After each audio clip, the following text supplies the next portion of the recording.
we love disseminating information to our people. We believe that information is key to everything.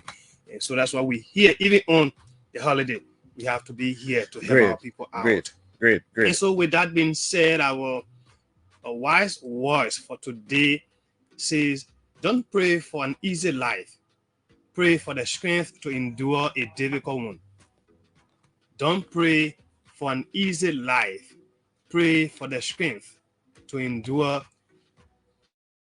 a difficult one. And so you don't pray to have everything bread and Yeah. butter, but pray that when difficulty comes, you are able to overcome.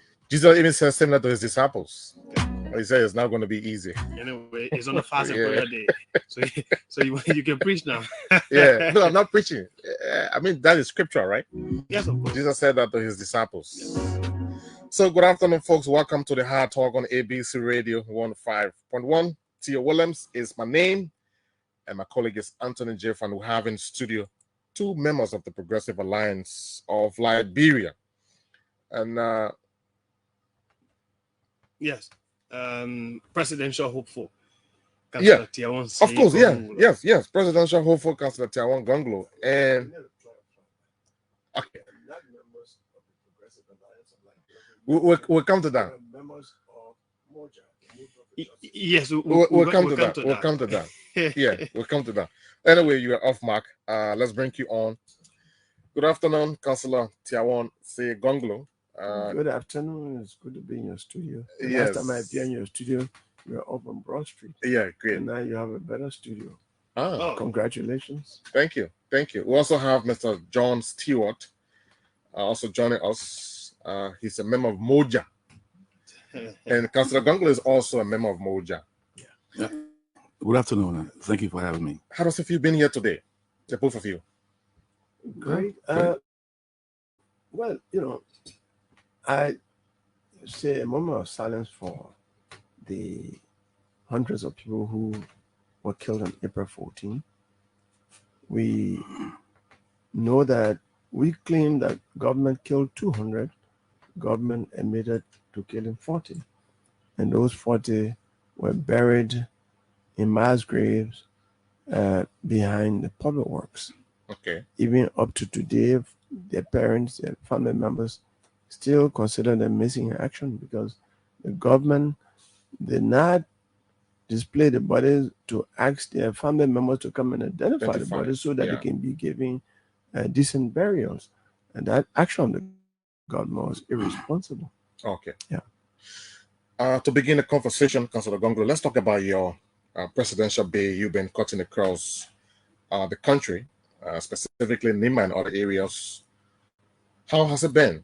It's been good. It can never be anything than good because, the people are the custodians of power. You want power, and the reason you want power, you have to go to them to tell them so that they can give it to you, willingly to be convinced. And so I'm raising the bar in presidential politics. People usually go to they stay in the capital city of Monrovia, of Liberia, which is Monrovia, and then they go to the county capitals. I am going to the villages.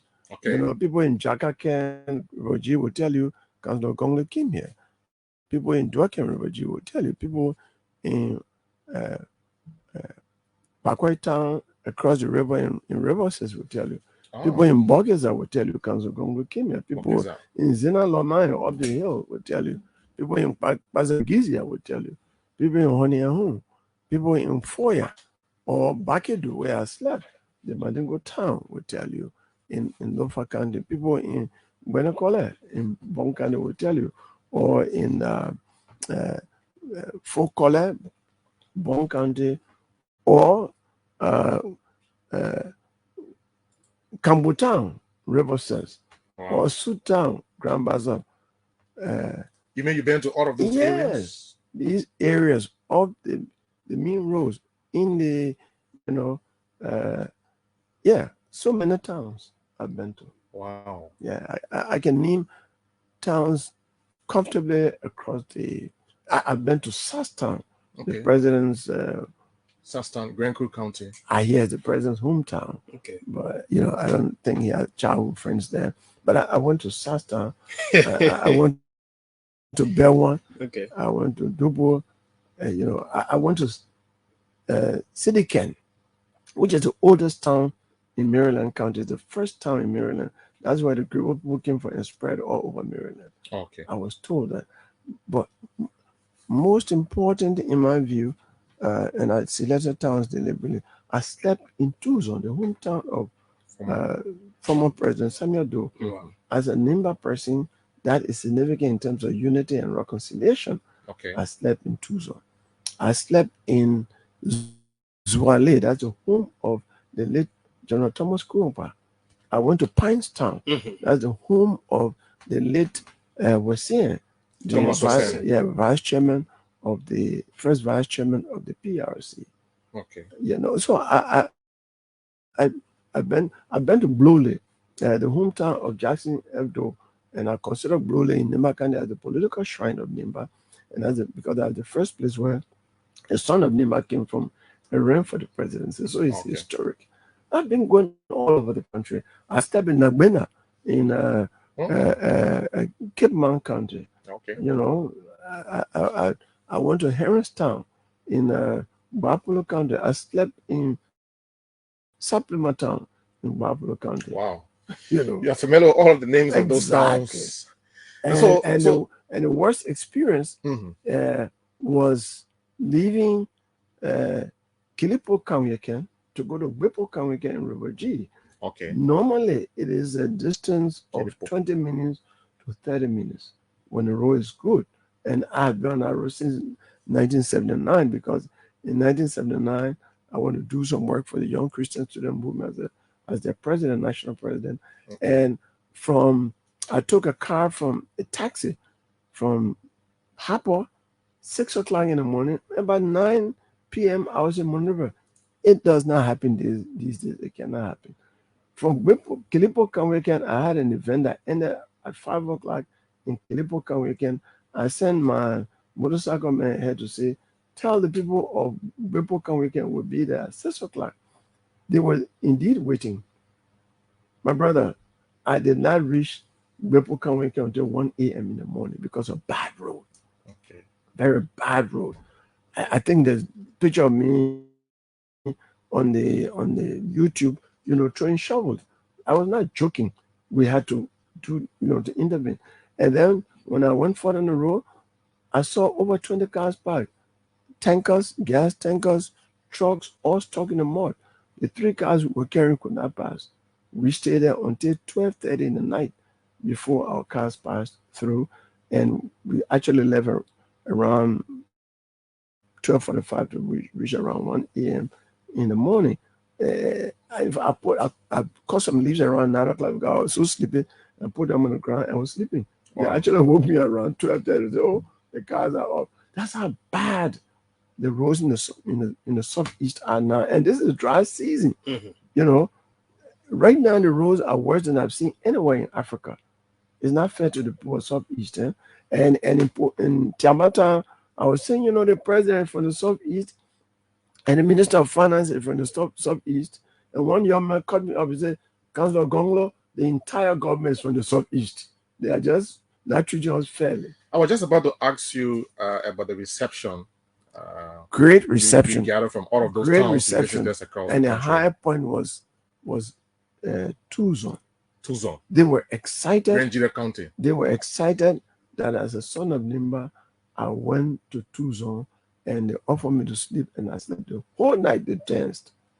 They cooked food. Wow. My delegation, by 9 o'clock, event was finished. They cooked food. By 11 o'clock, my delegation ate the food and left, and food left over. All right.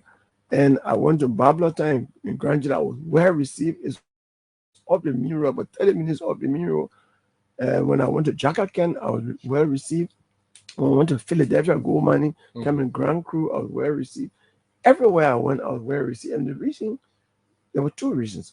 One reason was, we've never seen a presidential aspirant come to our town. Okay. So for them, it was historic. They were happy about it. Second reason was my plan. You know, I tell them, look, under my government, pregnant women, children under the age of 5, and all old people, all Liberians 65 years old, will go to government hospital and clinics free of charge. They clap for that. I say, under my government, children from kindergarten to 12th grade will go to school free of charge with government providing copybooks, pencils, pens, textbooks, and free food. They clap for that. I say we'll eliminate illiteracy in 2 years by making junior high students, high school students, and college students teach at least 10 persons in their communities after school for a stipend every month. They clap for that because I tell them, if you don't read and write, you can't use the phone. If you can't use the phone today, you're not living in the world. And I tell them that the young people are riding motorbikes and digging gold. That cannot be their life. I will change that story by putting free trade schools in each of the 15 counties for the young people to learn mechanic work, masonry, carpentry, tailoring work, all this, so they can have an alternative and a sustainable means of living. When I tell them that we'll put the public work yards back in all of the counties so that the roads can be constantly meeting as they were meeting in 1979 when I came from Cape Amos to Monrovia without any hitch. The idea that people cannot go to Lofa during the rainy season, using car, people cannot go to the southeast during the rainy season or Bapolo, is a new idea that is based on complete negligence by the government. It is the government obligation to make sure that people move freely. It's a violation of freedom of movement. And the last thing I would do is I would change Liberia's story from being a rice importer to a rice exporter. Okay. By mechanizing rice production. I'm concerned about your county, the county you hear from, Nima County. How is the reception there? Great. Are you getting it all started the from support from the Lions? Oh yes, big time. It all started Some from of those Nima. big names in Nima County, are they supporting you? Well, The likes of Senator Johnson? He has a different party. We are in a democracy. The election is not about county, all right? Even people in the county have different political parties, and we should respect that, But majority of the people in the county are very happy that I stepped forward. They see me like Jackson Abdul. Everybody say, okay, since Jackson Abdul in 1985, who cut across the country, we have another son of Nimba who is loved in other parts of the country. Like in Grand Julia, they call me Pulion, which means savior. Okay. In Maryland, they call me Waamu, which means bless us. In Cape Mount, they call me Tulian, stay with us. These are all lovely names. Okay. In Grand Bassana, I'm called Ghana. The mayor has come. Ghana G. Yeah, Ghana Yi. So they're very excited that they have a son of Nimba whom they alone don't love exclusively, because even if Nimba votes for you 100%, you cannot be president. Because what difference will you make when you are elected president of Liberia? What will be the difference? I will change Liberia's story for the better. I want to be the project manager to change Liberia's story for the better, to make this country truly a sweet land of liberty for all. And Liberia, my dream is, I see Liberia as a rich country, naturally rich, that denies itself of the wealth on election day by electing people for burger rice, money, and liquor. A country that has fertile soil. You can grow rice one place for 4 years in this country without using fertilizer, and you will get good yield. And the soil has diamond, gold, iron ore, uranium, and you name it. So we cannot qualify as a naturally poor country. Our poverty is based on our mismanagement by the leaders we elect. Okay. There's no way that you take your brand new Mercedes-Benz and you say you are tired with the mechanics and take it to a carpenter and expect that will be fixed. What are you insinuating? I'm insinuating that I just told you, people who are elected to power don't know what to do and don't love the country. Otherwise this country would be much better than Botswana, that only has diamond and 30% of its land, that is arable land, is a landlocked country, but is well managed because according to Transparency International, it is the least corrupt country in Africa. But they have good leaders. 70% of the land area of Botswana is desert, and they only have one mineral resource. It's called diamond, and they are using that mineral resource to the extent that everybody who has been to Botswana will say, great infrastructure. You think you're in Europe, good educational system, health system on top, and they feed themselves, not all of it, but they are using that 30% to feed a good bit of the people, the less than 3 million people. But on a small parcel of land, 30%, they are raising cows, sheep, and goats, and they are exporting meat to Southern Africa. Great management. If we had even halfway of that management attitude of our leaders here, Liberia will be counted among the richest countries in the world. And that is the reality that I want to bring. That if this country is properly managed, all Liberians will enjoy the natural wealth of this country. Traveling around Liberia, some of the counties, you have a direct experience with the Bar Road network. Councillor Gongloe, what other experience do you have with the people across Liberia in terms of challenges that they face? 90% of the towns don't have hand pumps. Even where hand pumps were placed by some NGOs, they've broken down long time, and government had not stepped in to rehabilitate those hand pumps. I went to towns where people were drinking well water and running water. I drank some of the well water in some of the towns in southeastern Liberia. You have to be politically correct. So they bring you the cola nut and pepper and salt, and then they bring the water from the bucket, and they're giving cups of water. Everybody who drinking and then I drank some. Okay. All right. In fact, the funny thing is I don't drink alcohol, but it was in southeastern Liberia that I drank small cane juice to be correct, because they give you the cola nut, and the idea, the rule is that if you don't eat a cola nut and drink what they drink, then they will not talk to you. It means you don't accept them. That's the tradition. I drank at least a stopper full of cane juice, and then I had great conversation. But yeah, that's one of the things. Drinking water. Okay. And of course, like I said, everywhere I went, I tell people, I say, I want to change your life here and make Liberia a rice exporter, and bring more, make you produce more rice bar. Government giving machines, tractors, caterpillars, and combine harvesters to all the farmers through the country, through the farmers cooperatives in the 15 counties. Then you will not use cutlasses and the hard time of using cutlasses and hoe. And nobody can use cutlasses and hoe and produce even 4 clean bags of rice. So by the end of April, everywhere in Liberia, people will be going out of rice. So we need to change the mode of production, and that is mechanizing. As a lawyer. So people are really catching on. And then the other thing people are concerned about is the hardware business. All across the country, they're talking about ritualistic killings. They are afraid to send their wives to the farm alone. I know growing up in Mela, going to Mela public school, my mom used to tell me at the age of 7, when you come from school, come meet me on the farm, your food will be there. And when I tell the police story, that thing can happen here again. Then you want your child to die. Your child alone walk on the road. And I conclude that all this hardware business is still connected to this high level of corruption. The fact that representative senator can get $30,000, everybody won't be senator. You are checking. Every district in this country now has more than 5 legislative candidates. And what increased it is the $30,000 that they received in 2021 and 2022. It makes them, it will change your life immediately. So everybody want to be, and people want to be minister, and still people want to be managing director. So you go to a witch doctor and say, I really want to be the president to appoint me managing director. Bring me him up in hype. I really want to win this legislative seat. Bring me him up in labor. I want to be minister. Is that what you think? That's what I think. But why 1979, the people they executed, you may not have been born or you're small, but all of them were big shots who were trying to maintain their position or get elevated. Superintendent, representative, they're all big shots in government.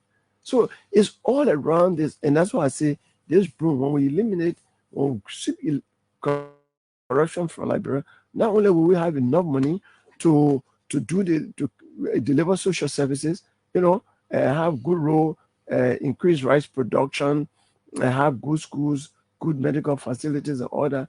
But Liberians will be safer because there will be no more incentive to kill people secretly. and engage in all the ritualistic killing is for ritual to get rich through getting government jobs to make free money through corruption. As a lawyer, Councillor Gongloe, what will you say about the judiciary branch of government, or how do you intend to see that branch of government where you are elected president? I've spoken about that a lot. Even people in the judiciary have spoken about it. They have been, head of the judiciary who have said the judiciary is corrupt. We have heard that's the general perception. President of the Trial Judges Association said the judiciary is corrupt. So we have to deal with that.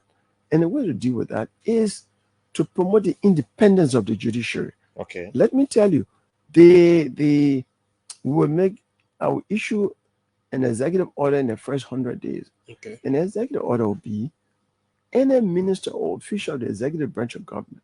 They are the one that usually very often, influence magistrates and all that to bring that big. If you interfere with the independence of the judiciary, you'll be dismissed immediately. All right? And you could be held accountable. You could be charged for obstruction of government function, all of that.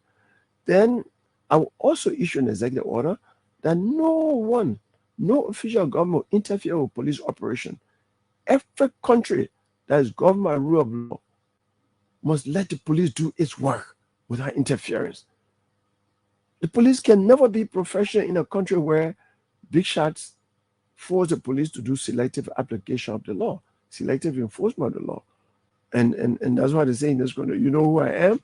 So in a country like the United States, they're not perfect, but when a senator in the United States commits a traffic offense, you get the same ticket that a janitor gets when he commits a traffic offense. That is the kind of thing I want to bring in this country. That everybody is under the rule of law and that no one is above the rule of law. Not even the president should be above the rule of law. Okay.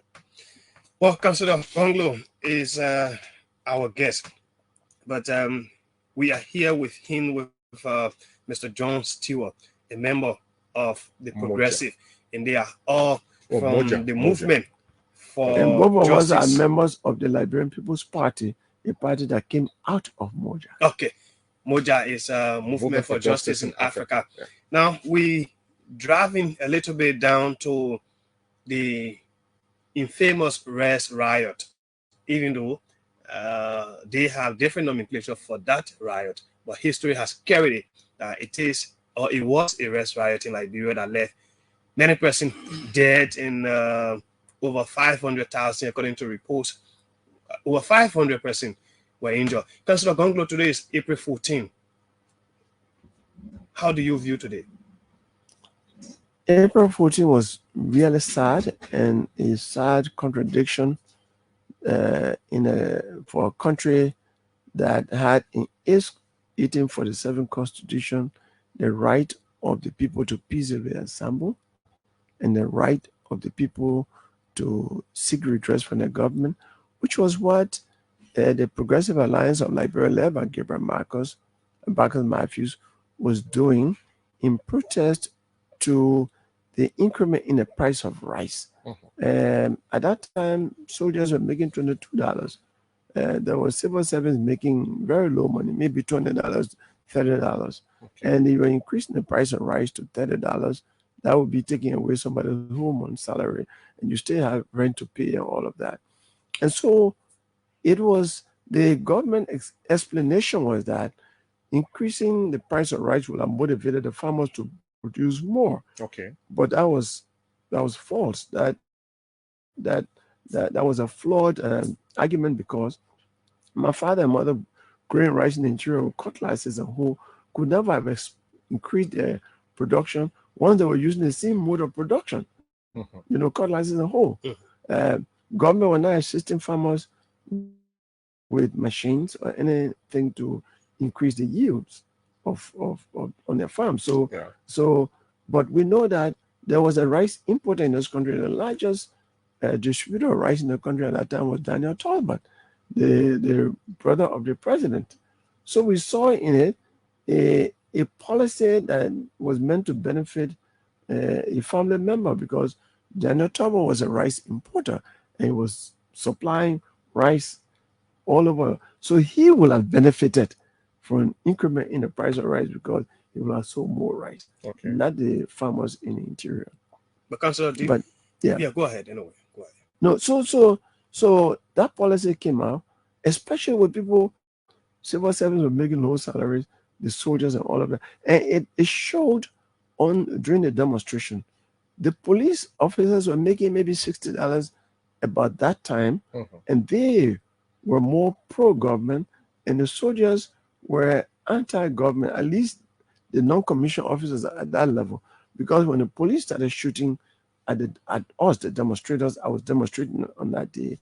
Me and the former director of the archives, Blossai, we still call each other partners today because two of us were in the crowd. People were being shot by near us. People, a lot of people got wounded.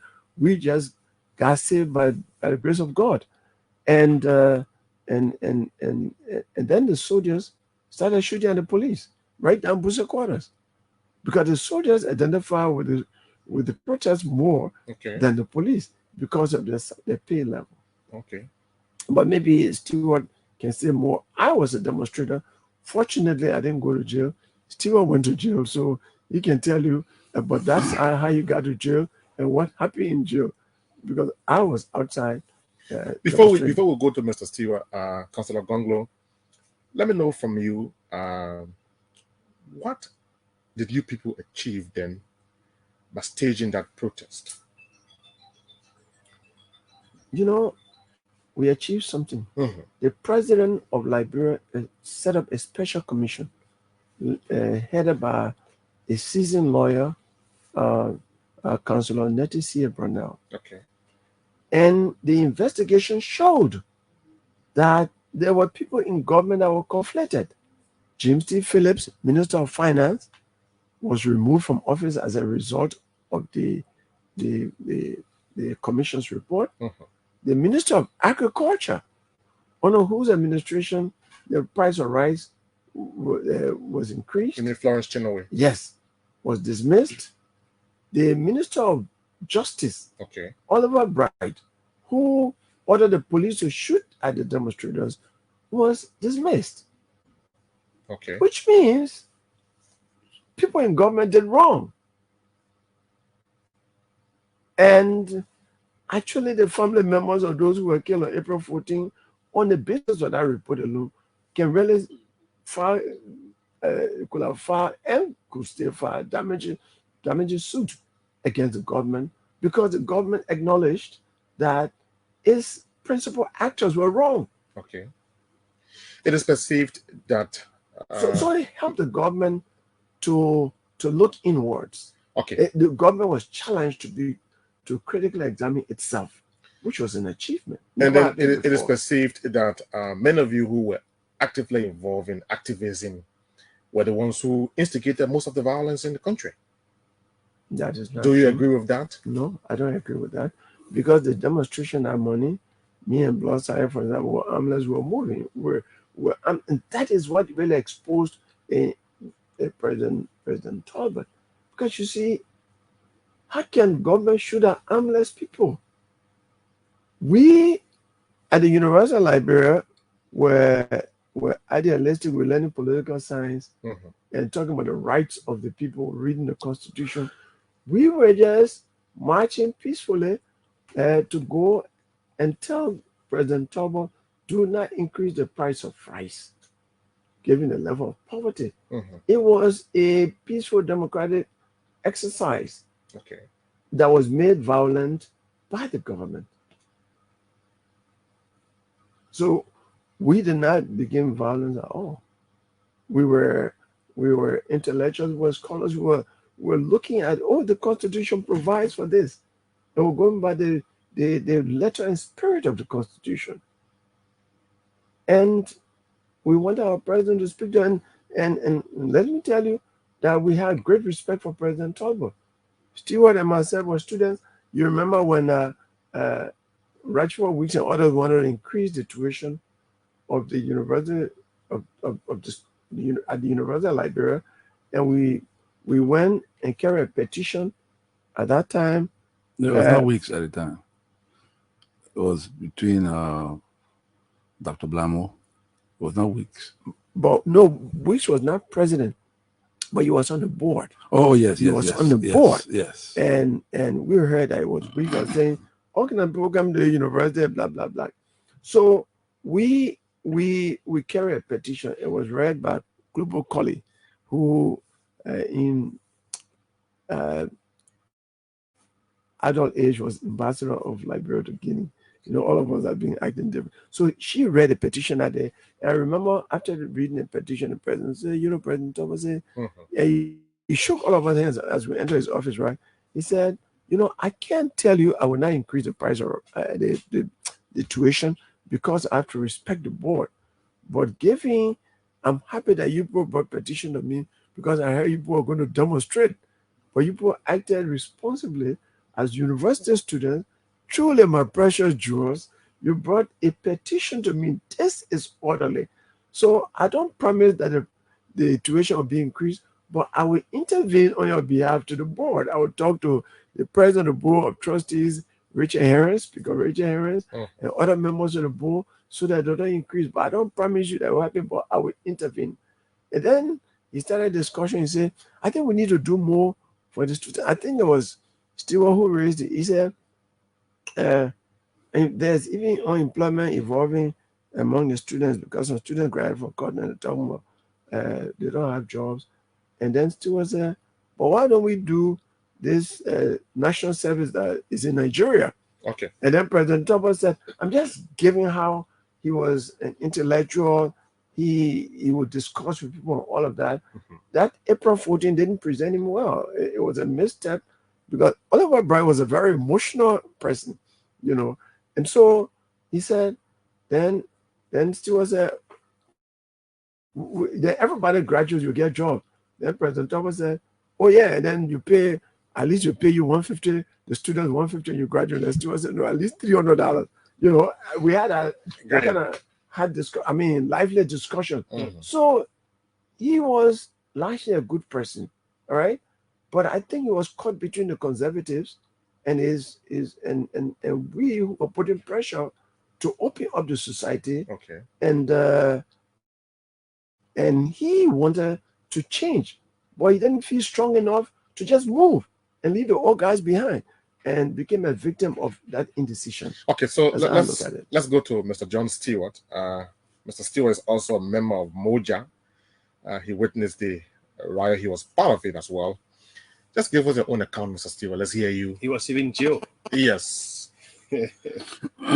Well, prior to the April 14th, the Movement of Justice in Africa was holding an anniversary program at the Sports Commission. And that was on the 18th of March. And as usual, during those programs, we invite speakers to make remarks, including officials of government.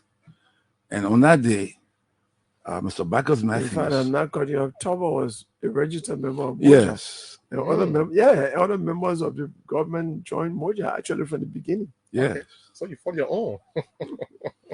So, I see Moja was the liberation support movement for Southern Africa. And Angola, other places. Okay. Yeah. And President Toba was in support of the liberation of Southern Africa, Angola, and other places. Okay. And that's what we're speaking about against apartheid. In fact, he had a liberation fund. So, you know. And don't forget that in 1960, Liberia, Ethiopia took South Africa to the World Court. Yeah. You know. So they had this tradition of supporting the liberation movements. Okay. Nelson Mandela came here, got a Liberian passport. Several other came here and were supported. But the thing here is that Mariam Makiba lived here. Yes. Hugh Masekela lived here. Yes. Nina Simone lived here. Okay. Yeah. We had a professor at the University of Vusmake. Vusumzi Make. He was married to Maya Angelou. And Maya Angelou came to the University of Liberia. And the late Professor Agnes von Bomus, who was director of the University of Chorus, invited her. And she met with us. We had long discussions. But at the time, I had no idea that she had been married to Professor Vusumzi Make. Okay. you know, a very big man from South Africa. So, but a lot of these people came, Stokely Carmichael, Sam Nyoma, we hosted all these by university. Yeah. Coming back to the Res Riots, Mhm. at the program, at the Sports Commission, when Mr. Bacchus Matthews announced that his organization, the Progressive Alliance, was going to hold a protest demonstration against the price of rice on the 14th of April. Mhm. And this was on the 18th of March, we had this Okay. program. And it was received with very wild applause. Why? Because times are tough, difficult. At the time, the Ministry of Planning, in its official reports, noted that the average family of 4 or 5 in Monrovia needed an income of at least $125 a month to be able to survive. But you had families, 4, 5, 6, 7, making $22 a month. Mhm. And I say so because in the military, they were the lowest paid. Mm. Yes. They were Why? Making $22 US. $22 American dollars a month. Why? Why? That's That the was currency the, we had. that was the currency we had. Okay. And that was the pay structure. I worked as a customs officer from 1973 to 75, and my salary was $77.66. Okay. But As a custom officer. as a customs officer, Okay. all right. Now imagine, and I was supposed to be among those who were better paid. But a soldier, $22 a month, and I was in the militia at the time. We used to joke our colleagues, you know, fighting for bony tail, the PFC rank. They used to call it. They used to call it jokingly call it bony tail, Mhm. to get $25 a month. People taking their salary $22, giving it to the commanding officer to be able to get a rank of a bony tail, PFC, just one strike. Okay. So these were the conditions. And when Bacchus made this announcement, the government came and said, look, President Tubman wrote a letter to Bacchus Matthews and said, we want you, he wanted Bacchus to lead a people's delegation to the mansion to discuss the rights issue. Okay. At the time, I was chairman of national affairs at the University of Liberia, student union. Mhm. So I led the university student delegation to the mansion along with others. We met with the president. Okay. The Minister of Agriculture, Florence Chinulu, was there. She spoke defending reasons why the price of rice should increase. Besides, What did she say? She said it was Regarding justified. that. It was going to stimulate productivity. Okay. They wanted to stimulate productivity, so Liberian farmers, knowing that they will get more, Mhm. they will produce more. Okay. But the drawback was that these people were using age-old implements. The implements of production were very primitive, and using those implements of production, they couldn't. Okay. Now, mind you, in the elite, there were people who had big farms. James T. Phillips, the Minister of Finance, had a large expense. Mhm. Yes. The Minister of Finance, the previous Minister of Finance at the time, Stephen Tubman, the brother of the president, also had a big farm. President Tubman himself had a big farm. Okay. The Speaker of the House had a big farm. They all had big rice farms. Okay. So if the price of rice had increased, they were going to be the direct beneficiaries. And if the price of rice increased, those who they were going to have spin-off negative effects on the rest of the population, particularly amongst the soldiers. You making $22 a month, and you got to pay $15 for a bag of rice. Mhm. How much you have to put clothes on your children and send them to school and all of that. Okay. So we went to the mansion. We met with the president.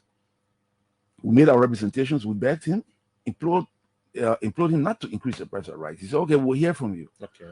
We never heard from the president again, and until the day of as the rice riots approached. Now, at that time, during that period, we were also in. Call it a day of protest. Don't use that riot. Yeah. It was the police riots actually, because the police that invaded the pilot headquarters, firing tear gas and shooting up people. Oh, okay. Yeah. So That's why tear gas. so But That's how the whole thing spark out. you were marching to the before the march. What? Anyway, but we're having a reorganizational congress of the Liberian National Student Union At Cottington. at Cottington. We tried to reorganize the Liberian National Student Union, but we had faced so many obstacles from the government. At the time, the Minister of Youth and Sports was Mr. Estrada Bernard, and they were vehemently opposed to the idea of National Student Union. But we outwitted the government because we went and did our research and found out that the Liberian Student Union was Liberian National Student Union. LINSU was founded in 1959 and enacted into law. So we pulled that out.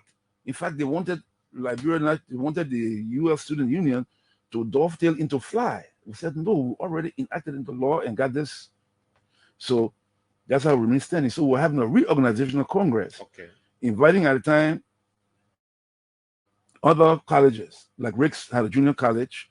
Cuddington was not in the initial formation, but Cuddington and the Tiawan College. No, Tiawan College. Yeah. So we're at Cuddington. The student leadership, part of the student leadership was at Cuddington, and part was in Monrovia. I was one of those who were at Cuddington. And on the day of the riots was the day that we had elections for our leadership. And we were monitoring the radio and we heard the news that all these things were happening. In Monrovia, there was shooting. But prior to then, we had received reports that the government was going to open, they were going to shoot. Some contacts in the security went to us. Yeah. So the point here is that, so this was the case. What do we do to influence government or influence our people to call the demonstration off? Because we had the information that the government was going to shoot. So by the time there was only one radio station, two radio stations, ELWA, ELBC. All right. And people conceived to be opposition elements could not have access to the public radio. ELWA could not broadcast anything political, only news. So this thing has been happening way back. News from Lena. News from Lena. So we said, okay, how to get the message out? In fact, the best thing to do is to go, the Moja leadership decided to go to meet with the PAL leadership, Vargas Matthews. Progressive Alliance. Yes. So when we got to the PAL headquarters that evening, around about 8 o'clock, the place was very crowded. And we decided to discuss, but there was nowhere to discuss. So we decided, okay, let's go for confidentiality purposes. Let's go into the cemetery. You Vargas, you bring your top people, we will bring our people, and we'll go into the cemetery to discuss, because there was so much a lot of noise, people, you know. So we went to play now how you will engage. Not to play, well, to discuss the information that we had gathered that they were going to be shooting the government troops were going to open fire and kill people. So we said we have to call this demonstration off. Because of the reports we were receiving that government is going to open fire. And we had this information from top security sources, from the government itself. There were people in government who didn't like the line of action. Oliver Bright, the Minister of Justice, was one of those who was pushing that line. That you know, they should pay, they should set example. This thing was going too far, they should set example. So we met and we talked about it. And the reaction of Matthews, Vargas Matthews, was that we'll hold this demonstration anyway. If the government kills 200 people today, tomorrow we'll go back. We'll do that until the government resigns. So Dr. Formula said, look. Vargas Matthews said that? Yeah. So Dr. Formula said, no, this is not practical, because we don't have anything to defend the people. So we can't put the people out there in the streets. And risk. So the best thing to do is to call off. Eventually, he agreed, Matthews agreed to the suggestion, we'll call a demonstration off. But how to get this message across? At the time, the old man Port, Albert Port, the late Albert Port, was commuting between the mansion, the leaderships of both organizations on how to call this demonstration off. And he wrote in his pamphlet, the day Monrovia stood still, after recounting all of those developments. He went to cross to Bensonville, where President Tubble was, pleading with him, Mr. President, I hear you're going to use force to crush this demonstration. Please don't. And Oman Port's account in the, as recorded in the day Monrovia stood still, the president, he went to his knees. The president said to him, government cannot afford to look weak. Later on, after the riots, the disturbances. Government can afford to look weak. Yes. What does that mean? I mean that they will not succumb or what? Yeah, there was pressure, and to say that you will not increase the price of rice was to make government look weak. Okay. No, don't shoot. Yeah. At the people. The reaction was government cannot appear to look weak. And then President Tobo said, President, don't shoot at the people. And President Tobo later said on record, mm-hmm. he ordered his security forces to shoot at the lower extremities, meaning mm-hmm. the legs. But you tell a soldier shoot the legs, there could be they'll be the stomach. Of course. You know? So we even get cripples. Wow, yeah. Yes. So we had that engagement, but we couldn't get the message out to the people.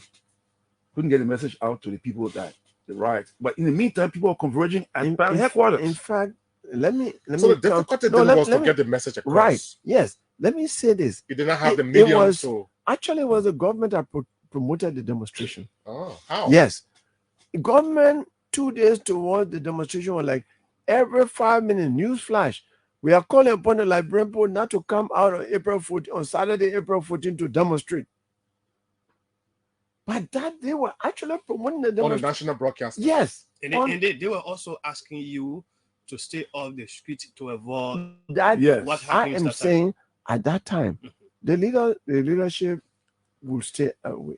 But how would the people in Ghana's the group that came from Ghana's the leadership had no way to get on the radio to explain, because that's the only authentic voice they were listening to. How did you pass on the information in the first place? Oh, the information was passed out in a community with leaflets. Maybe you got the same media to not at that hour. During that hour, it was tense now, and the only thing that could have reached the majority of the people was on the eve of the demonstration, which was April 13, when all of these discussions are being held, was the radio. Okay. But I think so denied the radio. Yeah. Because I think, have you agreed with the government that indeed we're not going to protest? Give us time on the radio. Let's tell the people that indeed the protest or our action will be another time. No, but you're assuming that there was this kind of dialogue going on. There was no such dialogue. After we met with the president and he said he was going to get back to us, he never got back to us. Okay. And on the eve of the demonstration on April 13th, he sent for university student leadership. Yeah. Because the university student leadership had produced a leaflet calling all university students to rally up to support the march. The march. Yes. Okay. You see? So they sent for the student leadership and asked for the student leadership. In GV12, I missed that meeting. I had just come to town. Yes. I was in town, but I didn't go to that meeting. I was on my way to Cuttington. I didn't go to that meeting. But our vice president of the student union, Tiawan Gongloe, went to the meeting. Because Justin had gone to Lomé, Togo for a meeting. Yeah. Okay. So, and Justin Gongloe was the student council president. Dr. George Bole was assistant minister of education at the time. So when they got to the mansion, they took the leaflet and gave it to Dr. George Bole to read. Bravo, bravo, bravo. All students in the university turn out to support the demonstration. That's basically the essence of what I read. Yeah. But that meeting was very tense. Very. Because and the Dr. Meriton and Brian Sherman, the president of the university, were invited to that. Yes. Meeting. And she was and firm that government was there. Yes. And so they asked who published this leaflet. So the acting president of the student government, Tiawan Gongloe, stood up and said, I take responsibility, Mr. President. Then the brother of the president, Frank Tobo said, you irresponsible gigafly. First he asked, he said, what's your name? My name's Tiawan Gongloe. What grade you in? Tiawan told him, he said, I'm a senior. He said, you said that, you damn irresponsible gigafly. Wow. Yes. And Tobo said that. Yes. But it was very tense. The demonstration was on 14th. And on the 14th, true to what they were saying, that information we gathered that they were going to be shooting, there was shooting. Okay. So at the Congress, we had to close the Congress earlier than anticipated.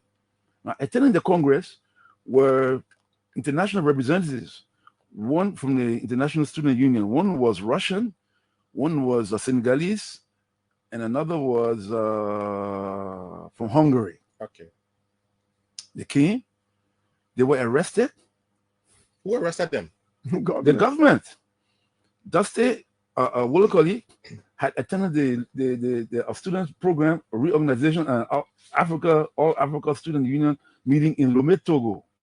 And from Lomé, Togo, he came along with that delegation that came to witness our reorganizational congress. All right. And so they were arrested. The NSA published leaflets. Archie Williams, you has copies of those leaflets now. He can show them to you. He got it in his collection. Yes.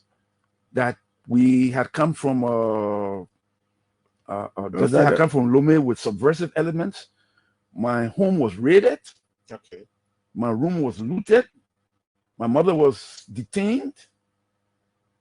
They sent. And she was working with the government then, right? No, she was just an ordinary teacher. Yeah, okay.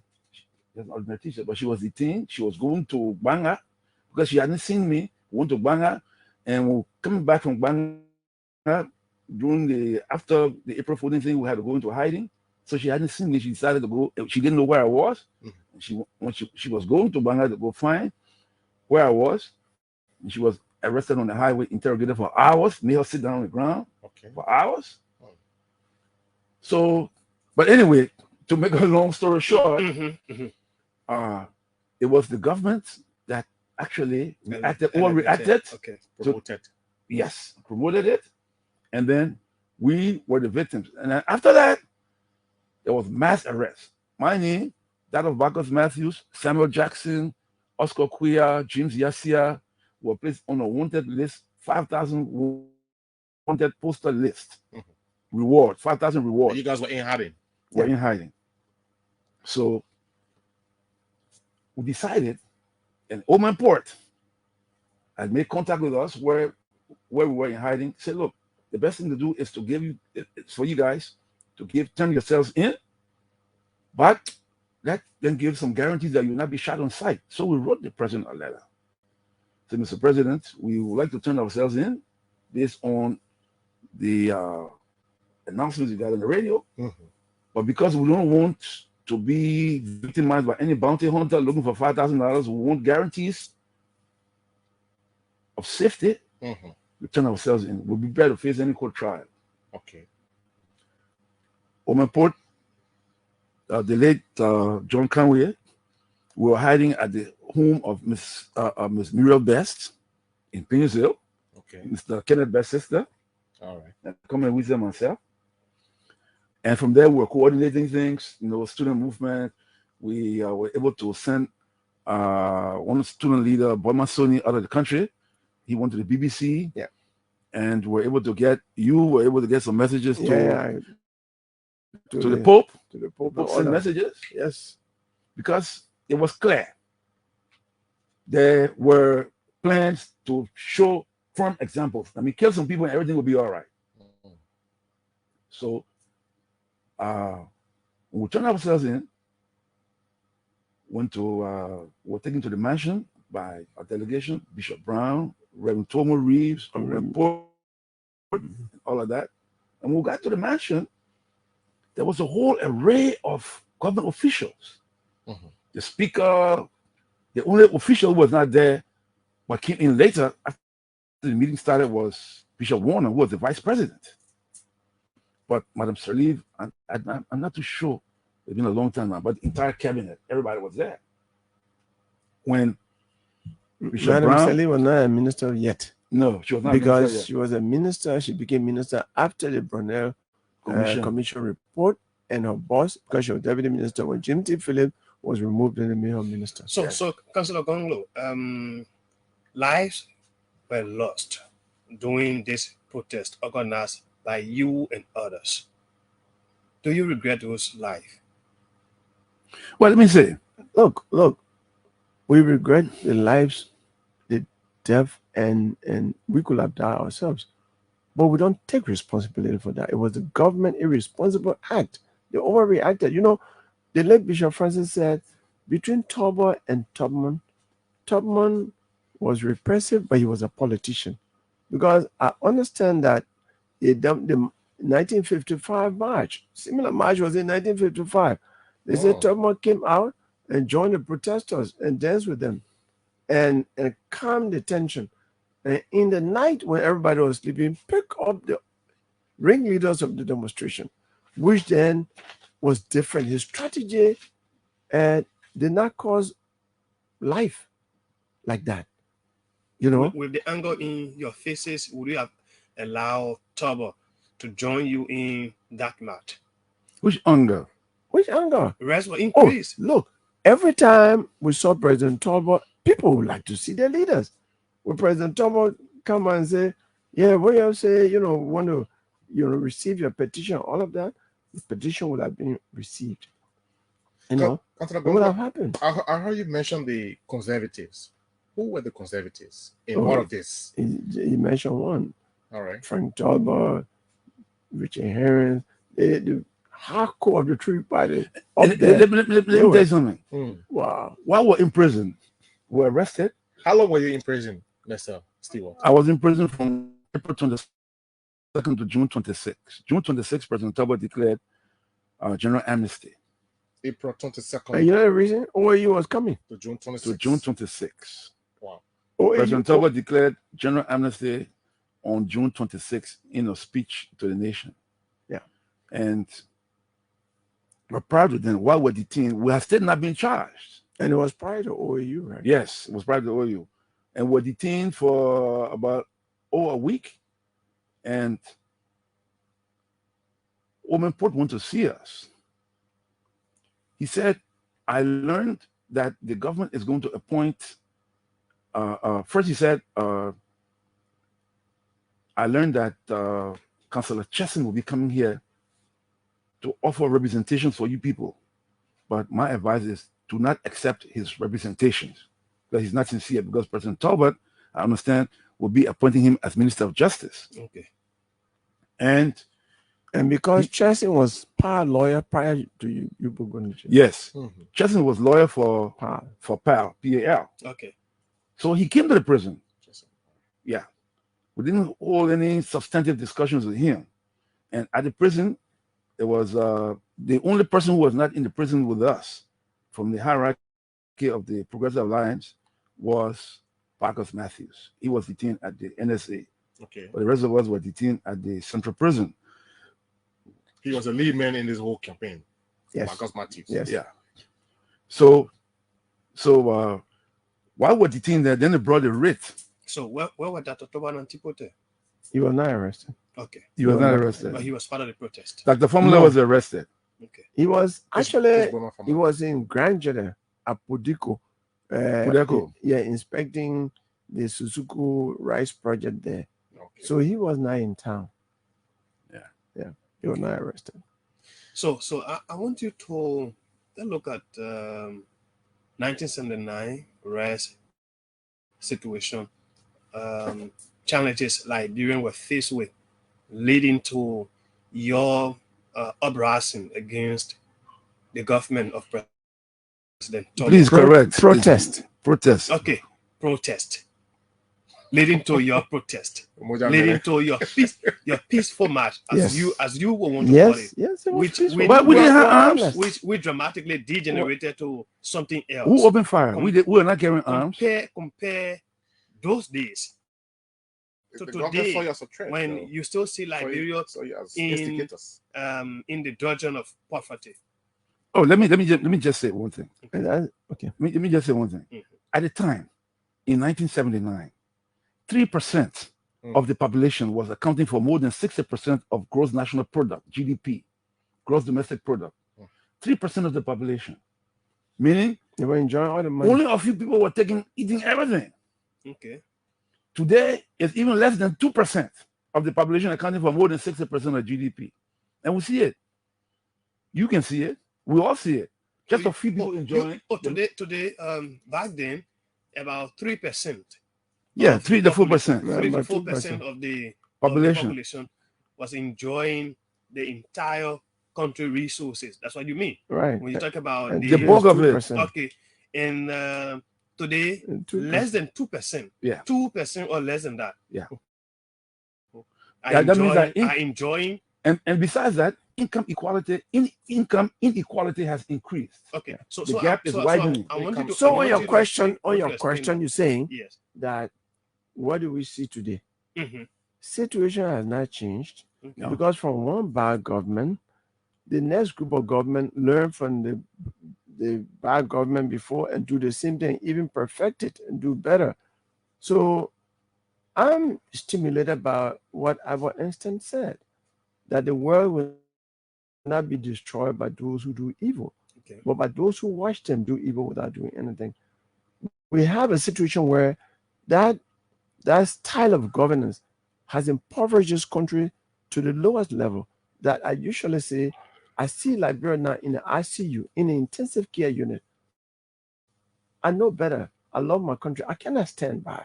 And that is why the rest of us who are still surviving, they're supporting me, and a lot of Liberians are supporting me for us to change that situation. I feel it a national duty to bring in a different style of governance that puts the people's interest first and my interest secondary. It hasn't changed. This is the thing that has deteriorated to this level, where the president in power built 47-story building in the first 8 months. It's not a laughable matter. Yeah, scandals, $16 billion, $25 million, 9 embassies saying that the government of Liberia stole their money. They wrote an open letter to the president, including the American embassy, United Nations, all that. You took our money from central bank without our consent. That is theft. You know, legislators sitting down and saying, oh, when we go home to our people, they ask us to build them market, to build toilet, to do hand pump. So we are going to take $30,000 each, and that come to $3,090,000. And they put a caveat: this money cannot be audited, thereby promoting theft. Right? That's how it has degenerated. And so the president in power will go down in history as the first president who has built more private homes for himself than all of the presidents of Liberia combined, from J.J. Ramos to Ellen Johnson Sirleaf. So we reached the height of that level of insanity in government, that level of reckless disregard for the interests of the people. We cannot sit by to let it. So we are encouraging our people. We are telling them help is on the way. We cannot live this kind of situation. And I heard one official of CDC saying that, my people, we should have done a lot for you, but we didn't do it. So vote us so we can do it the second time. I said, it beats logic, because when you're approaching a woman, that's the time to do all the good things. You can't say, oh, I love you, you're my girlfriend, but when I marry you, then I'll give you gifts, I'll do all the other things. You never get a second chance to make a first impression. Yeah, so your girlfriend, people say, you are a boyfriend, you're not doing anything for the woman. But you say when you marry her, then you do everything. But I am telling Liberian people that is a lie. They fail to do it now, they will not do it the second, because in the second round, second term, there will not be anything that will be fighting for, because that would be the last time. It will be reckless if they did this in the first term. Along the way, we might come back They will be more corrupt. We might come back to his presidency. Your presidency and presidential bid, other political issues in Liberia. But let's see whether we can pick few calls. Mr. Stewart, you were coming in. Yeah, I was saying something. If you just look at current statistics, look at the Liberia Demographic Health Survey report. Look at it. Tells you over 40% of women in the whole northwestern Liberia never been to school. Never. What do those statistics come from? Do they come from progressives? What's the source of that? Liberia Demographic Health Survey report. Liberia Demographic. I think it was done by Legis. It was always Legis. Done by official government official agency. Okay. Official. Look at the children in school. School-age children that not in school. All of it tells you, because their parents have money. Who created those statistics or those stats? Were the progressives that created those stats? Government. No. On the government. So you think the progressive did nothing wrong? We're never in charge of government. No, but we're following the law. Even you guys from Moja did nothing wrong. No, the law was you have a right to freely assemble. Okay. And we're conscientizing the people about their rights. Okay. It was not physical. It was our right to educate people that they have a right to be catered to by the government. We have freedom. We have a right to freedom of expression. That's why today I'm the #1 lawyer for all journalists in this country, because I believe that you cannot have democracy without freedom of expression. Okay. Until 1985, we couldn't vote. 1985, I was over 30 years old, but it was my first time voting. Yes, because the laws at the time did not permit You had to somebody like own me to vote. property. You had own property. You had to own property to vote, not just to be voted for. You had to own So property. today you see Zogo voting. So How do you think it came about? It means we were whipped. We went to jail. It was through your intervention. Yes, and we your paid the price. So it means We if you paid the don't, price. if you don't have Our the power, generation you paid the can't price. Yeah. Yeah, he almost died. But you live here. You are affected by any decision. Oh yeah, but Others the live here law too? was you could not cast ballot if you didn't vote. I witnessed a primary chieftaincy election in 1968 when I was young. My father was one of he was representing his friend Peter Dolly, and they were putting people on the line. And you pay tax, where you own house, you own house, they put you on the line. At the time, people used to stay in line to vote. Now it's secret ballot, right?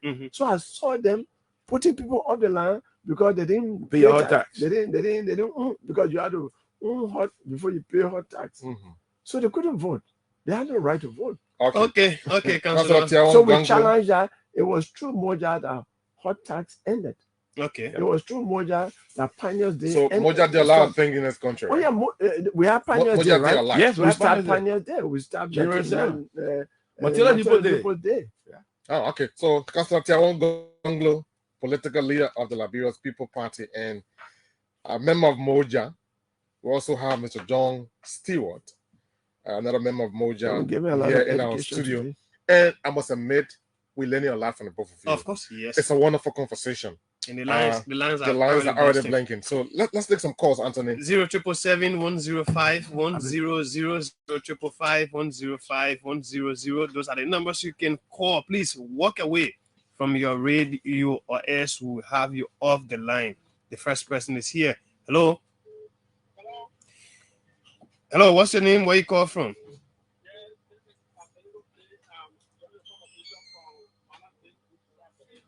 Go ahead, Abeningo.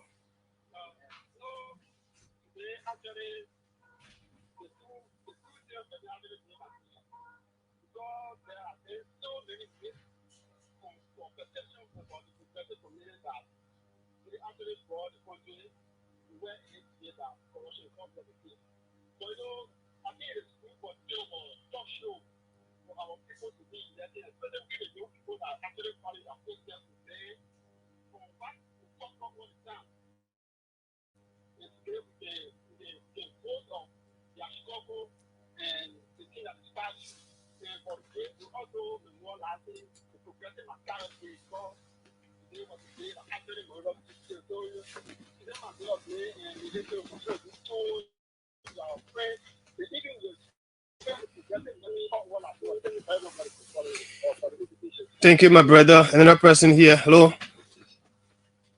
Hello.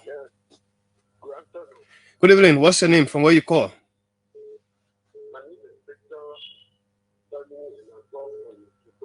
Go ahead, Victor. I want to say thank you to the two distinguished Liberians. You know, for me, that had been full perception that, you know, the president was possible, but their explanations.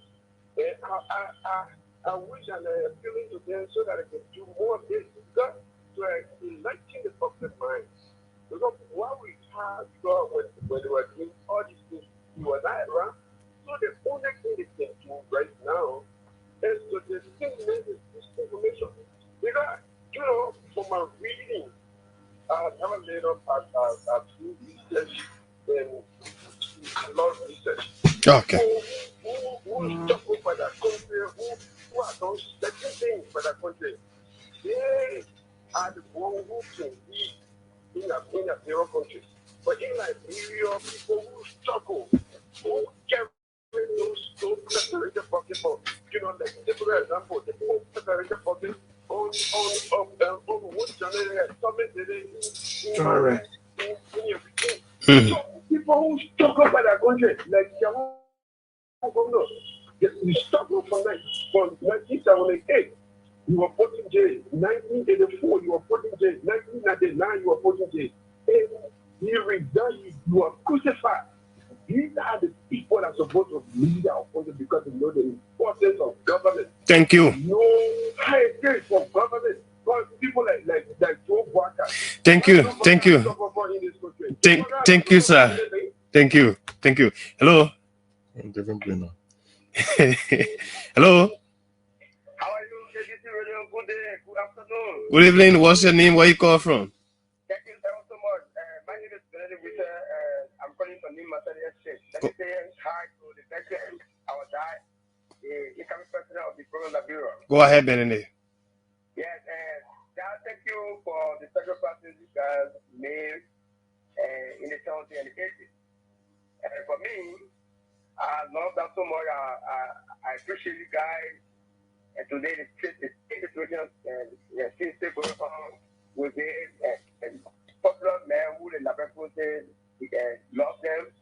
And to the contrary, so I want to say to you that when you are elected, hopefully by the Labrador people, please make sure if the person is not a foreign star, it's big to FDA. Okay. All right. Thank you. We the foreign star, and we have been marginalized, go to the foreign area, they don't never be foreign. Thank you. Thank you. Hello. Yeah.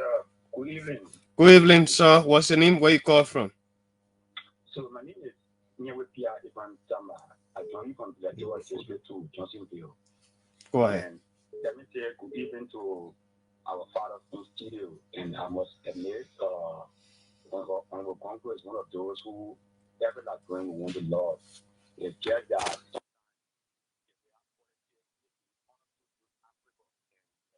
Liberia is quite unfortunate. We need people like Tiawan, but then sometimes because it's not the perfect thing, you cannot see the applications. That's why you not see another Tiawan become president. But my question to him is because I agree he has led so much, and in fact, in the early time when he was Solicitor General and other stuff, his participation has been clearly seen. No one can honor him for that. All right. But in Africa, in Liberia, politics is not really about. We have not seen people pushing too much for a policy idea. Go ahead with the question. They will speak to policy, but then people will want to mostly go for the majority side. Sometimes it's not really possible for a person like Tiawan to win. But my question to him is there any problem whether policy difference or something about on a worker and Pastor Worker that can hinder him from collaborating with Pastor Worker? Thank you. Thank you. He's taking note. Hello. Good afternoon. Good afternoon to those veteran field. Go ahead. Your name and where you join us from? I join you from the historical barrel of Kuta. This is the first time. Wow, Mr. Tan, go ahead. Yeah, I want to veteran to explain for upon the return from Maria Central Prison. What was the advice he gave Samuel doing the enlisted men concerning those political prisoners? And I want you to retrospect on the Southern War. What is true that some people were denied joining the army only because they knew what happened? Okay, thank you. Hello. They're taking notes. Yes, sir. Lawrence Spencer? Yeah, thank you, too. I'm Lawrence Spencer. I'm in Johnsonville Township. Why, Lawrence? And currently today, I was born while the veteran still was not happy. Yeah, seriously, today's my birthday. Thank you very much. Happy birthday. Yeah, thank you, Jay. Fine. Let me say good afternoon to Councilor Bongo and the other senior brother studio. You know, I mean, for us, we appreciate the role that the progressives play. It's just that there have been a lot of contradictions in the foundation that the progressives lay for our country. For example, where Councilor Bongo was then lamenting the issue of bad governance, where today our country is now rated as one of the most hungry countries, among the Committee of Nations, because what the progressive fought for, multi-party democracy, we're not there for people to ascend to power. I want to believe that the progressive idea was about transforming Liberia, where we can have a state that all Liberians can be proud, but all a side note to our country that the councils are degenerated. And I want to tell this note by advising Councilor Gongloe, by craving with him to collaborate with Mr. Cummings. Mr. Cummings is one of the best sons of this country. While it's true he may not have been from the progressive background, But I mean, Councillor Gongloe, I want to encourage you, right? He's your little brother. I want you to collaborate with him so that we can transform our country. We can Thank you. Thank you for campaigning for Cummings. Cummings will be here. What you said something recently, Councillor Gongloe. You said somebody Mr. said Walker will be your advisor and Cummings will be what? Is it? Is it? Cummings will be your, you said? Commerce Minister. Oh, Commerce Minister. Yeah, yeah. And so Lawrence in sales. Lawrence, I'm sure you heard it from Councillor Gongloe. Let's take more calls. 077-105-100, 055-105-100 are the numbers to call and be live on the Hard Talk on ABC Radio 105.1. And of course, we have two guests in our studio. One is Councillor Tiawan Gongloe, political leader of the Liberia's People Party, and a progressive as well, a member of Moja, Mr. John Stewart, also a member of Moja. We're talking about an LPP. Yeah, LPP, all right. Okay. We're talking about the April 14, 1979 Res Riot. Couple of other issues on the show today. So let's take the calls. Yeah, we've taken some calls. Let the councillor go ahead. I know he's seen how get to respond. Yeah, someone talk about collaboration, and actually the question was, he said, what prevents you? Yeah, what is missing? What is missing in Ambassador and he said Ambassador Bwaka, and then somebody said, come and so you see, I've been like a beautiful woman in town that everybody wants, right? Yes. But the question is, it's not about me, it's not about Bwaka, it's not about commies. Okay. It's about transformation. I have a 10-point agenda for transforming Liberia to a better country. If we agree on the values that I stand for, that I think are good for Liberia, that should be the foundation of any collaboration, putting the Liberian people interest first. For example, I'm the only aspirant I've said, when I become president, the president's salary and benefit will be on the internet. So do you think they're not in line with some of your ideologies? They are not. I've not heard anybody say that the salaries of all the officials of government in the 3 branches of government will be put on the internet and on the radio in simple English for people to know. Because you see, it will help the people to monitor how people spend money. If you are making less than $50,000 a year, and in 2 months of being government as a minister or chief justice or speaker, you are billing a $500,000 billing, everybody will be calling your station and say that person is stealing, because the law says you cannot receive a gift more than $250. That is what. So you cannot say my friend in Kuwait send me money, or my friend in Saudi Arabia, or so and so. So people, because Nimi and Shimi is one way to fight corruption. Okay. I want open and transparent government. Okay. Not many people want that. A lot of people are. You think Waka don't want that? You think Cummings don't want that? I have not heard them say that. So I can reasonably conclude that they don't follow what I'm saying. All right. And also the difference between me and them is that while they are conformist in terms of what the values of the establishment, I'm a change agent. Okay. I'm a change agent. I'm prepared to die for what I believe. And that's why I've gone to jail many times. I don't know what they stand for and that they're prepared to die for. I am prepared to die for Liberia. And I've been to jail many times, and there are 5 instances that I could have died for Liberia, not for myself. They go to jail in 1978. They've been beating, the young man made a mistake. I was not jailed by door. I was beating on early campus and stripped naked. Wow. And sent to, and then I end up at the Edikobo Hospital. In 2002, I was put in jail, stripped, completely nude, and made to pump tire over 2,000 times that I couldn't walk. Wow. Torture for you people journalists. I was the only lawyer freeing journalists from jail. You said that happened in 2002? Yeah, 2002, April 24. And I was spending 7 days at Edikobo Hospital, 150 countries in the world. 2002 was during the region of yeah, 150 countries, including, sent petition to President Taylor not to further detain me, and the Security Council issued statement. The EU, Uruguay, and one of the other countries, Human Rights Watch, Amnesty International, the Congressional Human Rights Committee of the U.S. Congress, everybody stood up. VOA, BBC were full of statements about me. That saved my life. And why did I go to jail? That was for the Liberian people. I was standing up for the poor, for people who were saying things against government. I testified before the Liberian Senate 2 weeks before that. And I said the Senate was wrong to sit down and allow sanctions imposed on our country under Taylor's regime because they had the right to impeach him. He was not governing well. Because in 1930, 72 years before their time, 10 senators told President Charles D.B. King, according to the League of Nations, you are responsible for sending Liberians to Fernando Pool. If you and your vice president are responsible, if the two of you don't resign, we will impeach you because we're not allowed the League of Nations to sanction our country. And the president and the president walked from our office, went and wrote a letter of resignation. His vice president wrote a letter of resignation. That was before BBC, that was before internet. I come in 2002 in this modern world. 30 senators are referred to do what 10 senators did. I strongly believe, and then after that, I gave an expert paper at the Manuel River Union Civil Society Conference in Conakry, Guinea.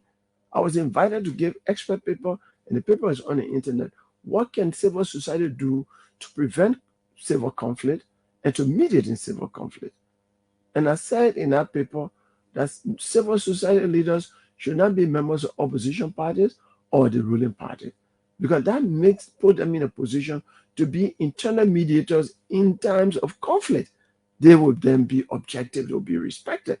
That was fair.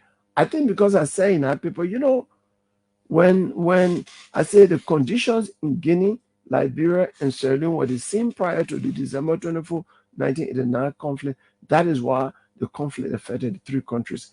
And I said, when you enter a town and some of the town, the roofs are asbestos, zinc, and some thatch roof, you need to burn all of them individually.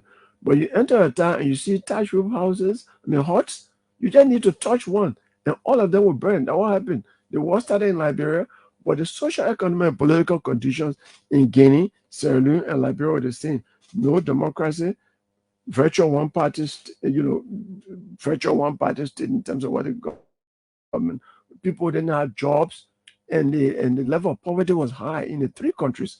So when the conflict started in one, it easily spread to the other two. Ivory Coast didn't have that condition because their foreign economy was much better. So when I came back in less than a week, Hassan Belete now was editor-in-chief of the Analyst newspaper, who had the Global Rights Project. The Global Justice Project. He published the entire speech. And then after that, I was arrested by the police and tortured. I spent only one night in jail, but it was one long night. I was tortured. The next morning I couldn't walk. When Councillor Jimmy Verdier, the late Councillor Suta, who became George, the late Samuel Clark, and Augustine too, came down in the basement for me and they said, Councillor, we are here, Councillor Augustine too, we are here to carry you to say they're about to investigate you. They thought it was normal. I had the iron railing in the basement of the police cell, and I too thought I could walk. Not knowing the over 2,000 pump tire I did had loosened my joint, that I couldn't walk. So when I stood up, as soon as I left the iron railing, I collapsed. Then the late George Suda started crying. How can they treat a human being like this? I couldn't see with one eye because I punched many times in the eye. My right ear, I couldn't hear for a long time until I went to the United States and did some medical thing because the U.S. government, the Amnesty International and Human Rights Watch got me out of here. The U.S. government gave my entire family asylum and we went to America. So this is the kind of thing we've been through. I could have chosen to do work for the government, work for companies, and not speak about Liberia. But I want my country to be transformed, to be comfortable for me to live in like anyone. That's why I keep fighting for transformation. and I've been an advocate criticizing government. I resigned from President Salif government and said 300,000 people did not die for us to come and do the same thing, to be having corruption and all of that. We cannot compromise this. In the 5th year of a government, I left. Waka stayed until the end, 12 years. So, talking about value system, we are different when it comes to standing up for Liberia, even at the risk of our lives. So we are different. There's no candidate, including the president, who has sacrificed one comfort for Liberia. There's none. And you have, as a leader, you have to be prepared to die for your people. You see the Ukrainian leader? President Weah was a part of the disarmament process. He helped disarm young Liberians who were in arms. I said, so that is a contribution. How was that? I didn't say contribution. I said, what has anyone sacrificed? That could be a sacrifice as well, by helping to disarm. One could classify that as a sacrifice. It qualifies more as for contribution than sacrifice. Sacrifice. When you take, he was helping. When you take various display camps. When you take, that's different from sacrifice. That's contribution. There's a difference between contribution and sacrifice. Sacrifice goes to denial of comfort, or or comfort or your freedom. Now, there were times that the report says he contributed. Sacrifice. It's not a contribution. You talk about denial. No, but listen, if you talk about contribution, that's a soft. That's because a soft. It doesn't cost you anything. In 1990, does it cost you anything? Okay. You see, the guy in Ukraine. I mean, I'm not talking about which side, but the man goes down as a leader. You mean Zelensky? Yes. The Americans came for him when the war started and said, look, you can't fight Russia. We are prepared to give you lift. He said, I'm not looking for lift. I want assistance to defend the sovereignty of my country. That is requiring leadership. The late Dr. Amos Sawyer displayed that before me. When Taylor attacked the town, it looked like he was going to take the town. He had taken part of Painesville, part of Garnersville, and the Economic base are almost being overrun by the LEC there. The late what the commander name? Olorin came. I was executive assistant, so I said, Mr. President, I came to take you to an alternative location. He said, we're on a high sea. On the frigate, we have an alternative location. We don't want you to die. There were 600 displaced people in the Duco who had come there because of the autopause. Dr. Sawyer said, Taylor will kill me here if you are unable to defend Monrovia. But I will not take a foot from here because all these people came because I'm here. And if I leave, what hope do they have? So I will die here. And General Olorin said, sir, it will not happen. That is what leadership requires. You must be prepared to die. It's not a retirement job for anyone. Like Mr. Cummings retired, that's not a retirement job. Or Omer Baka, that's not a retirement job. I work with Dr. Sawyer, it's a 24-hour job. You don't, at night, 3 o'clock, we used to be meeting to prepare for a peace conference in Yamoussoukro or something. We are writing speech 2 o'clock in the morning. We are doing different things. It is a restless job. You see, when you watch the TV, when Obama was on that Bin Laden situation, he didn't sleep at night until what was planned had happened. He was sitting with the generals. That's what that office requires. It's not a joking place. It's not a place to rest. You know, one time, the advisors of President Sawyer came, the late Ambassador Fangalo, Ambassador Brewer, Ambassador Peter Johnson. And in the morning, 8 o'clock, I would go to the president's apartment with Aduko. And they said, where is the president? He came 9 o'clock. I said, the president is still sleeping. They said, shut up.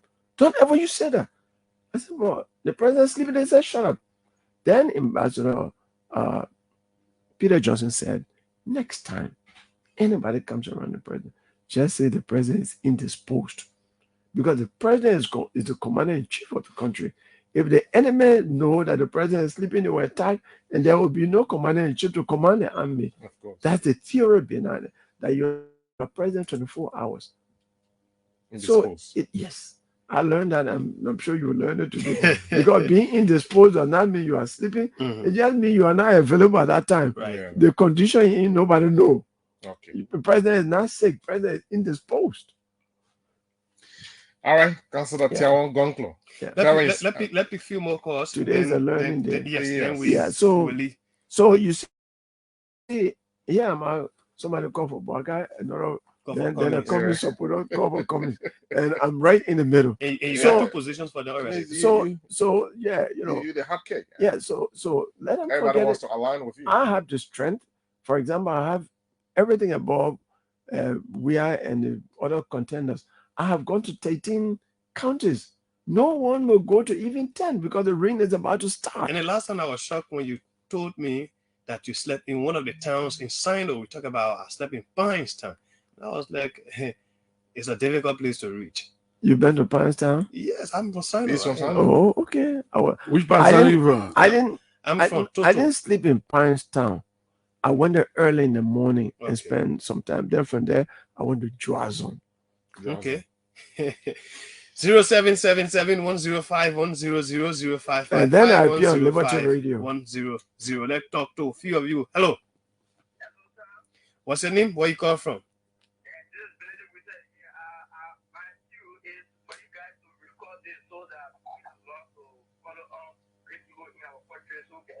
Go to Facebook, log on to ABC Radio 105.1 official. Go to YouTube, the same thing. Thank you very much. Hello. Hello, what's your name?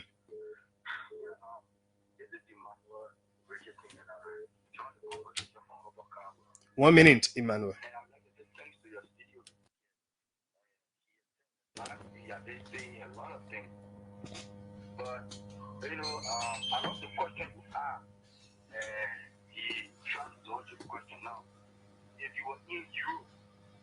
Which question? What is the question?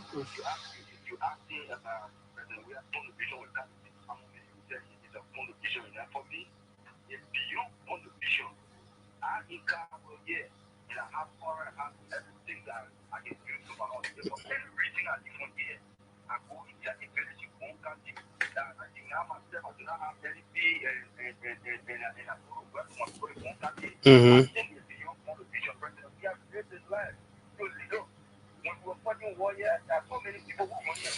Where was he coming? Where was he coming, my brother?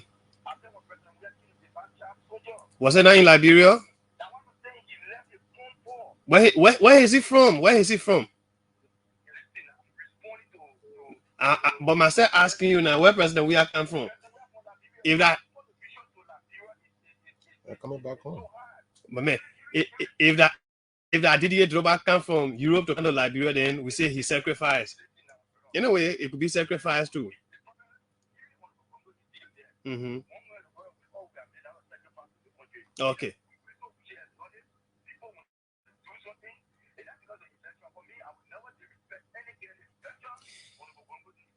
Thank you. Thank you.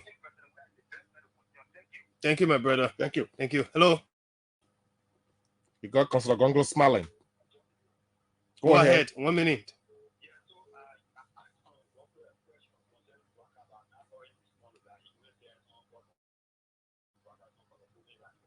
But the message said none of the people are sacrificed for this country. Baka will be a vassal. I driving girl for him. Hello. You think they will accept that? What's your name? Where you call from? 1 minute.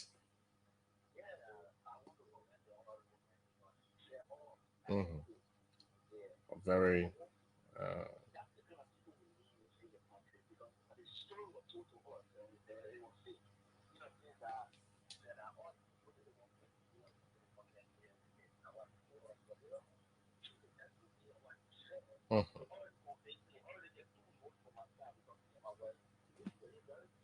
Okay.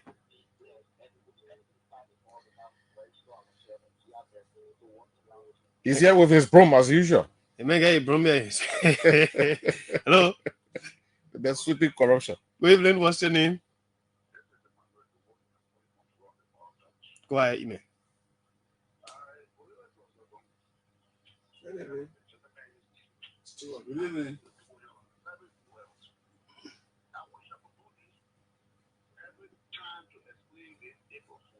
Yeah, it's important.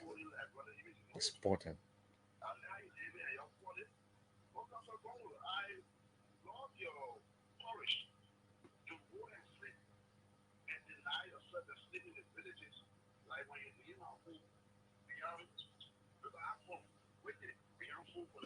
Yeah.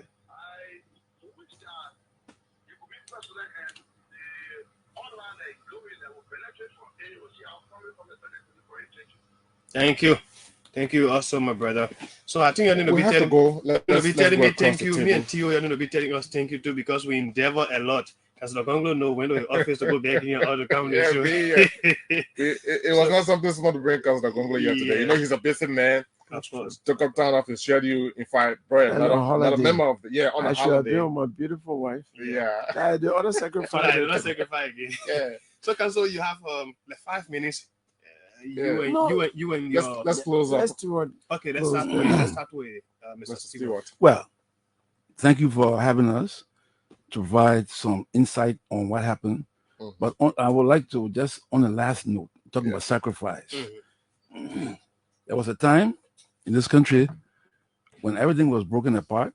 1990, everything was broken apart, and Councilor Gongloe, volunteered along with others to come to Liberia. In September 1990, he left the U.S. to come back to help stitch the broken pieces of Liberia together.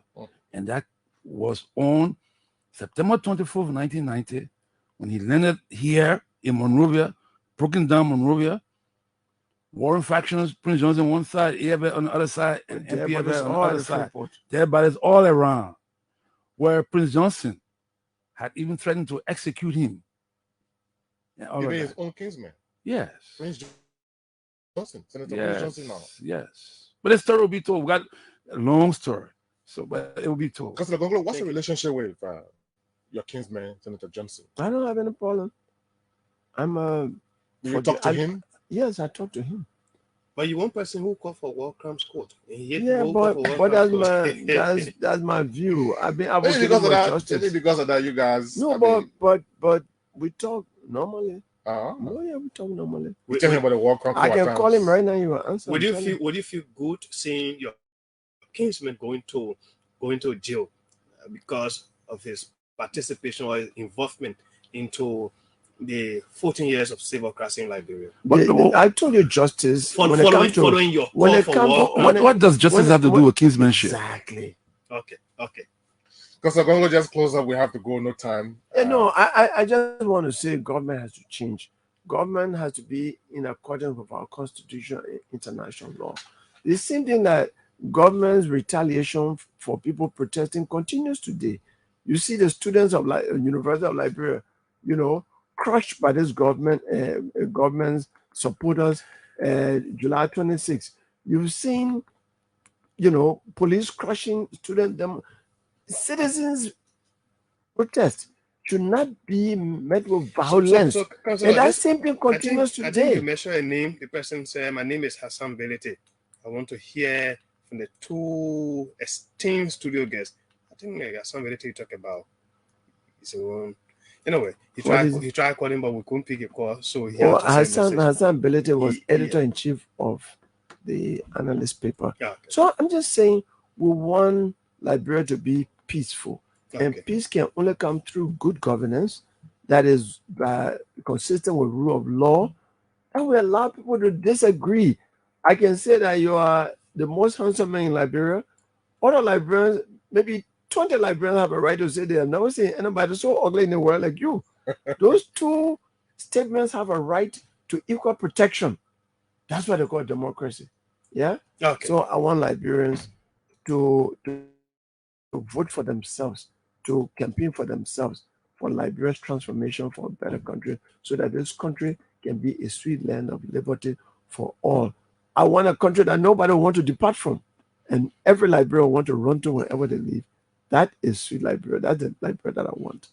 Thank you very much. Councillor Tiawan Gongloe and Mr. John Stewart have been our guests on the presentation of the Hard Talk. Of course, He has been a special one on April 14, 2023. My name is Anthony J. Fan, Tia Williams. Well, it's been a wonderful conversation. Thank you ever so much for being with us. We have to go. Time is now our fight in this business. And we will leave you on this note. Have yourselves a great day and happy fast and prayer day once again.